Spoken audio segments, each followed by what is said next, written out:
Dimanche 21 novembre 2021, solennité du Christ, roi de l'univers. Bonne fête à tous et à toutes, chers frères et sœurs. Je suis le Père Alphonse, salésien de Don Bosco, et très heureux de vous retrouver pour célébrer cette solennité et pour méditer sur la parole de Dieu. Je vous donne d'abord les références comme toujours. Nous avons d'abord le livre de Daniel, chapitre 7, les versets 13 et 14.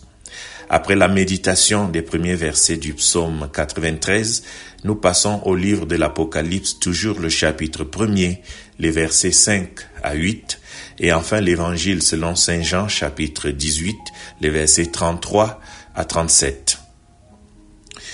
Ce dimanche, nous célébrons un aspect de la venue de Jésus en gloire dont nous avions déjà parlé dimanche dernier.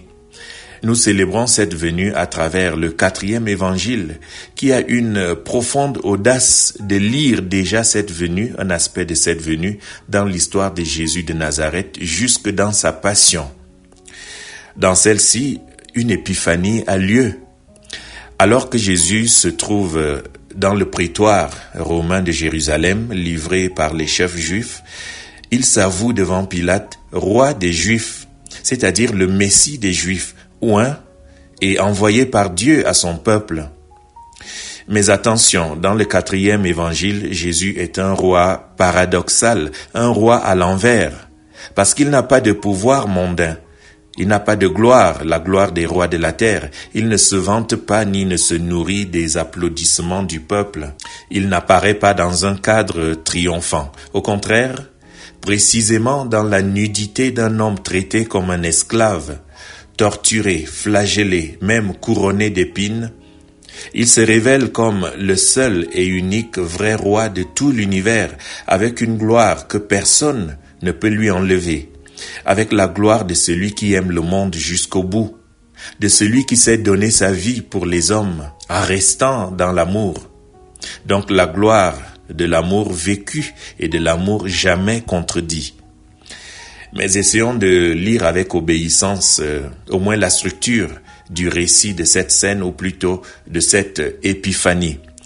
La Passion, selon Saint Jean, est composée de 11 scènes et chacune est située dans l'un des endroits, dans l'un des différents lieux où Jésus a été traîné par ses persécuteurs.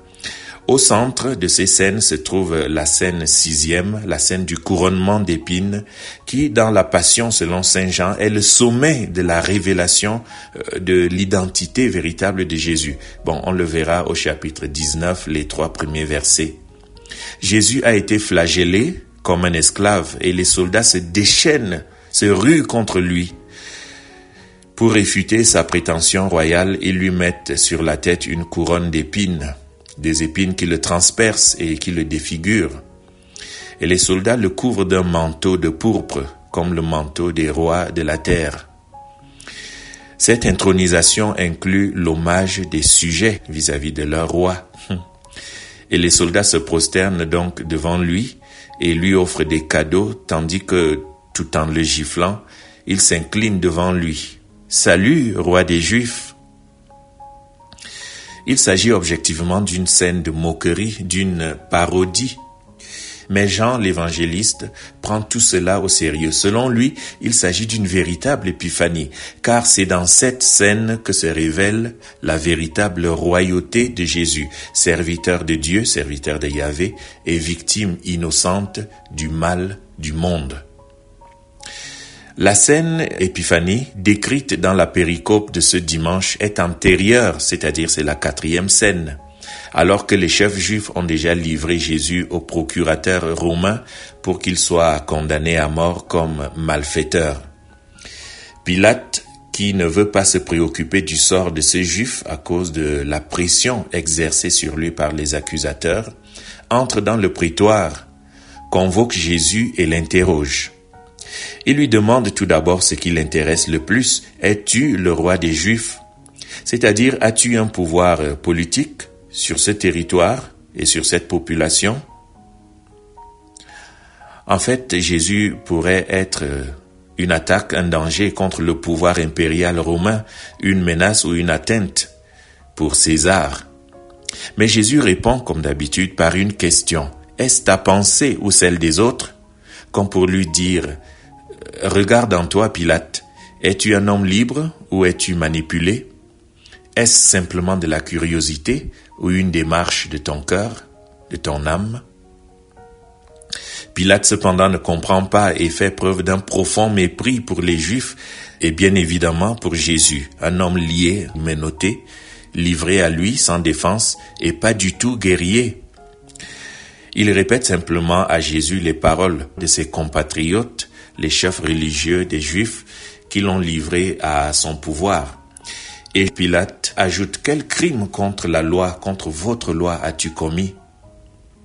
Et c'est là que Jésus fait la révélation sur son royaume que nous célébrons aujourd'hui. Il essaye d'emmener Pilate dans une autre sphère, sur une autre dimension. Mon royaume n'est pas de ce monde. Jésus veut dire en fait, il y a deux mondes et je suis de l'autre. Mon monde est différent. C'est à une autre latitude du cœur. Ton palais est entouré de soldats. Ton pouvoir a une âme de violence et de guerre. Car vos royaumes d'ici-bas se battent entre eux. Le pouvoir d'en bas, votre pouvoir, se nourrit de la violence et produit la mort. Mon monde à moi est celui de l'amour et du service qui produisent la vie. Mais pour vos royaumes de ce monde, pour le cœur de ce monde, l'essentiel est de gagner, de dominer. Dans mon royaume, le plus grand est celui qui sert. Frères et sœurs, en effet, Jésus n'a jamais engagé de mercenaires ou recruté des armées. D'ailleurs, il n'est jamais entré dans les palais des puissants, sauf bien sûr comme prisonnier. « Range ton épée », venait-il de dire à Simon-Pierre. Sinon, le plus fort, le plus violent, le plus armé, le plus cruel aura toujours raison. La raison du plus fort, du plus violent, du plus destructeur. La parole de Jésus est vraie précisément parce que c'est une parole désarmée. Elle n'a d'autre force que sa propre lumière. Le pouvoir de Jésus, c'est d'être impuissant, nu, pauvre. Aucune concurrence donc n'est possible, et encore moins une conciliation entre le royaume que Jésus annonce et les royaumes des Pilates d'hier et d'aujourd'hui qui prétendent régner sur nous. Le royaume de Jésus est une autre chose. Il n'est pas domination, mais service. Il est porteur de vie et non de mort. Il est paix, justice, et ne peut même pas être compris à partir de l'expérience des pouvoirs de ce monde. Mais Pilate ne peut supporter cette réponse de Jésus. Tout ce qu'il peut faire, c'est lui dire « Tu es donc roi ?» C'est-à-dire, tu prétends être roi condamné comme tu l'es, en mon pouvoir, réduit à une chose, livré à moi par les chefs des Juifs, et bientôt livré par moi à la mort. Jésus répond alors, tu le dis, je suis roi. Je suis né pour être roi, et je suis venu dans ce monde avec une mission qui me demande simplement d'être un témoin de la vérité, un témoin de la vérité sur l'homme qui est appelé à être fils de Dieu. Un témoin de la vérité qui doit être vécu, faite, accomplie, non seulement pensée, possédée.